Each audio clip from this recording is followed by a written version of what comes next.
ఆయనక ఈయనక ఆ 6 పదవులు ఎవరికి?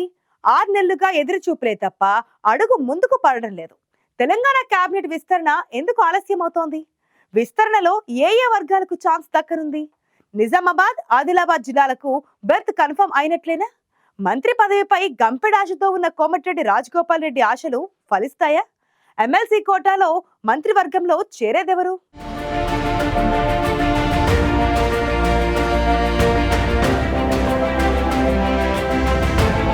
తెలంగాణ కాంగ్రెస్ పార్టీ అధికారంలోకి వచ్చి 8 నెలలైంది. కానీ పూర్తి స్థాయిలో మంత్రివర్గ కూర్పు జరగలేదు. సీఎం, డిప్యూటీ సీఎం, మరో 10 మంది మంత్రులతో కేబినెట్ కొలువుదీరింది.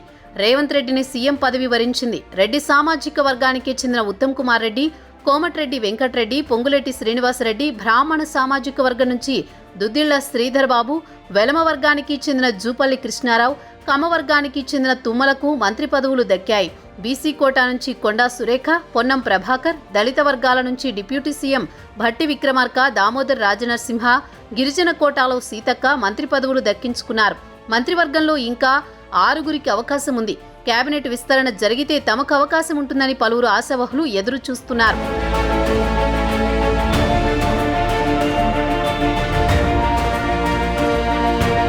అసెంబ్లీ ఎన్నికల తర్వాత స్వల్ప వ్యవధిలో లోక్సభ ఎన్నికలొచ్చాయి. ఆ ఎన్నికల తర్వాత కేబినెట్ విస్తరణ ఉంటుందని అంతా అనుకున్నారు. ఆలోపు మంచి రోజులు లేకపోవడంతో ఇక ఇది వాయిదా పడుతూ వచ్చింది. ఇప్పుడు ఏ అడ్డంకులు లేకపోవడంతో కేబినెట్లో బెర్త్ కోసం సీనియర్లు ఆతృతగా ఎదురు చూస్తున్నారు. అవకాశం చిక్కినప్పుడల్లా హైకమాండ్ నేతలను కలుస్తూ తమకు అవకాశం ఇవ్వాలని కోరుతున్నారు. అయితే ఉమ్మడి జిల్లాల వారీగా చూస్తే ఆదిలాబాద్, నిజామాబాద్ జిల్లాలకు ఇంకా మంత్రివర్గంలో అవకాశం దక్కలేదు. దీంతో కేబినెట్ విస్తరణ ఉంటే ఖచ్చితంగా ఆయా జిల్లాలకు ప్రాతినిధ్యం కల్పించాల్సి ఉంటుంది. దీంతో ఈ 2 జిల్లాలకు చెందిన సీనియర్ నేతలు తమ వంతు ప్రయత్నాలు ముమ్మరం చేస్తున్నారు. నిజామాబాద్ జిల్లా నుంచి మాజీ మంత్రి సుదర్శన్ రెడ్డి మంత్రి పదవి కోసం తీవ్రంగా ప్రయత్నిస్తున్నారు. ఇక ఆదిలాబాద్ నుంచి గడ్డం బ్రదర్స్తో పాటు మంచిర్యాల ఎమ్మెల్యే ప్రేమ్ సాగర్ రావు పదవి ఆశిస్తున్నారు.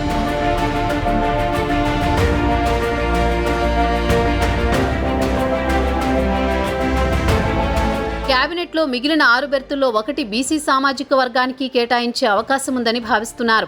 మరొకటి మైనార్టీలకు దక్కే ఛాన్స్ ఉంది. బీసీ కోటాలో ముదిరాజ్, యాదవ సామాజిక వర్గానికి చెందిన ఎమ్మెల్యేలు పోటీలో ఉన్నారు. మైనార్టీ కోటాలో ఎమ్మెల్యేలు ఎవరూ లేకపోవడంతో ఎమ్మెల్సీ ఇచ్చి మంత్రి పదవి ఇవ్వొచ్చని పార్టీకి చెందిన ఓ సీనియర్ వ్యాఖ్యానించారు. మరోవైపు భువనగిరి ఎంపీ గెలుపులో కీలక పాత్ర వహించిన కోమటిరెడ్డి రాజగోపాల్ రెడ్డి తనకు మంత్రివర్గంలో ఛాన్స్ ఉంటుందనే ధీమాతో ఉన్నారు. అధిష్టానం కూడా ఆయన వైపు మొగ్గు చూపుతున్నట్టు ప్రచారం జరుగుతోంది.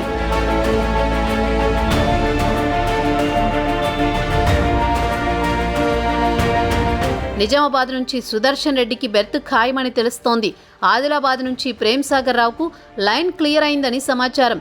ఇబ్రహీంపట్నం నుంచి గెలిచిన మల్రెడ్డి రంగారెడ్డి విశ్వ ప్రయత్నాలు చేస్తున్న ఆయనకు చీఫ్ విప్ పదవి ఇవ్వనున్నారని పార్టీ శ్రేణులు చెప్పుకుంటున్నాయి. ఇదిలా ఉంటే ఉమ్మడి మెదక్ జిల్లాకు చెందిన ఓ యువ ఎమ్మెల్యే తనకు మంత్రివర్గంలో చోటు దక్కుతుందని ప్రచారం చేసుకుంటున్నారు. ఆలు లేదు, చూలు లేదు, కొడుకు పేరు సోమలింగం అన్నట్టు ఆయన వ్యవహార శైలి ఉందని పార్టీలో చర్చ జరుగుతోంది.